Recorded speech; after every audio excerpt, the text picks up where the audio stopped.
Let's go to the breeding proper. After injecting, it takes, depending on the temperature within your environment, after injecting, it takes the fish some hours. And that is what we call the latency period. What is the latency period? The latency period is the period between the initiation of hormone or the administration of hormone and the time of the fish readiness for spawning. Most times in a normal temperature, you realize that the fish gets ready within 8 hours. So after the injection, the administration of hormone, you wait for 8 hours, then you come back to check, you realize that the fish is actually ready for spawning. Before this training, we have done that. This is about 9 a.m. in the morning, and we have done the initiation of hormone around 1 p.m. in the midnight. You can always work out your own timing as it actually works for you. You can make it to be a process during the day. Just make sure your 8 hours, depending on your temperature of your area. It might be a little bit faster and it might be a little bit longer. So let's go through the breeding process proper. Joseph. So the first thing we will do is to cut open the male. So we will start with the Heterobanchus longiphilis male. So in order for proper holding, we'll make use of our towel now to hold the fish. So we will cut open the fish. Most time it's best to make use of a new blade so that it enhances easy cutting. So we cut open our male in order to bring out the sperm sac. One thing about the Heterobanchus longiphilis is that the mute might not be as big as that of the Clarus gariepinus, but they are of a very high potency.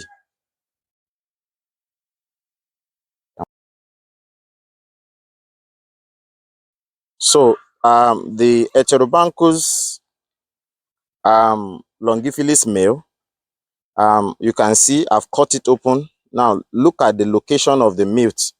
Look at the location of the sperm sac. Can you see them? We always have 2 sperm sacs containing the sperms. Even if the mute of the Heterobanchus longiphilis is not that very big, but once it's milky, it's perfect because it has high sperm motility, even than the Clarus specie. So this is the male of the Heterobanchus longiphilis specie.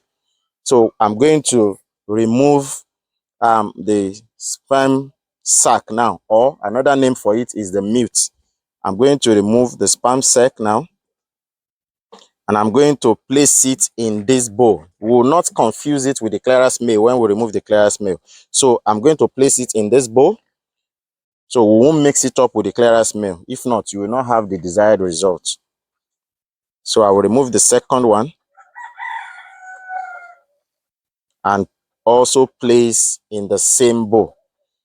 You can always stitch up the male back if you desire that they survive with the stitching needle. You stitch it back, then you put it in a separate tank for it to rest. Okay, so let's remove the mute from the Clarus gariepinus male now. So let's take the Clarus gariepinus male.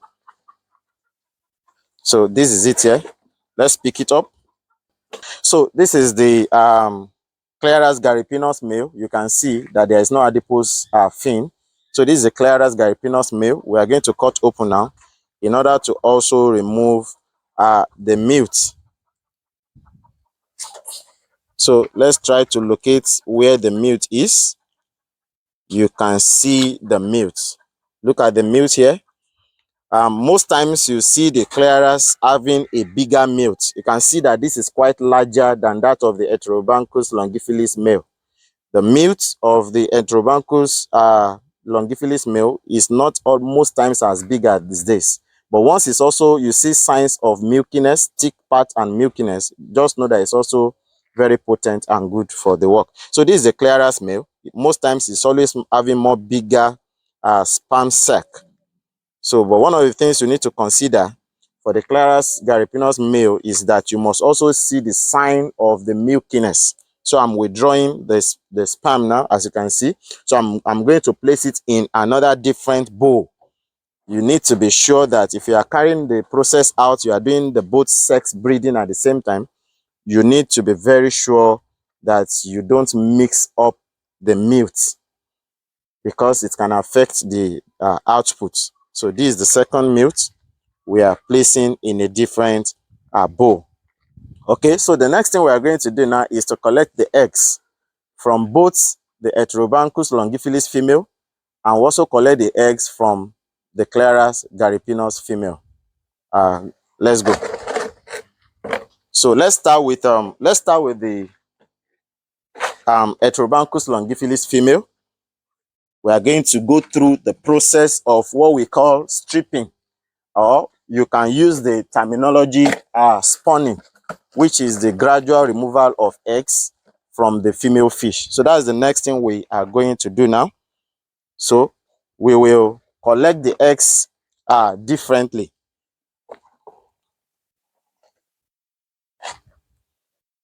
Okay, let's shift this way so properly. So you prepare to make sure that your bowl is dried. It shouldn't be wet. Make sure it's perfectly dry so that it does not affect the present condition of the eggs once they come out. So I will start trying to bring out the eggs. Let's see the eggs. Can you see the eggs? So now this is the eggs from the Heterobanchus longiphilis female. Most times their eggs are always dark greenish. But even as you press it, you will see the sign of the maturity of the eggs. It tells you that they are in very, very good condition. Once you start stripping, the moment you see sign of blood coming out through the anus, you have to stop at that point so that you will not overstress the female fish. So we are going to collect the eggs from the second one now also.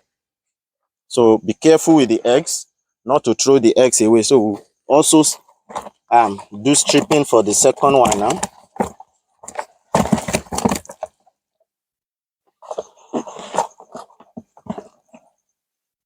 Okay, so we'll repeat the same process. For proper identification, release it. Let's show you so that you see. You see that is the Heterobanchus longiphilis female through the adipose fin and the halfway dorsal fin. I'm sure we can see, we can still recognize. Okay, so let's do the proper stripping now. Okay, so gradually we collect the eggs.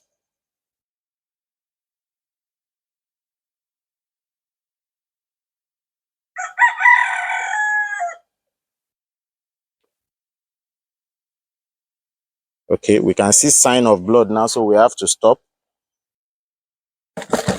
So this is the eggs collected from the female Heterobanchus longiphilis. Okay, so let's collect the eggs from the Clarus gariepinus now. That will be the next we will do. Let's not forget the way we have placed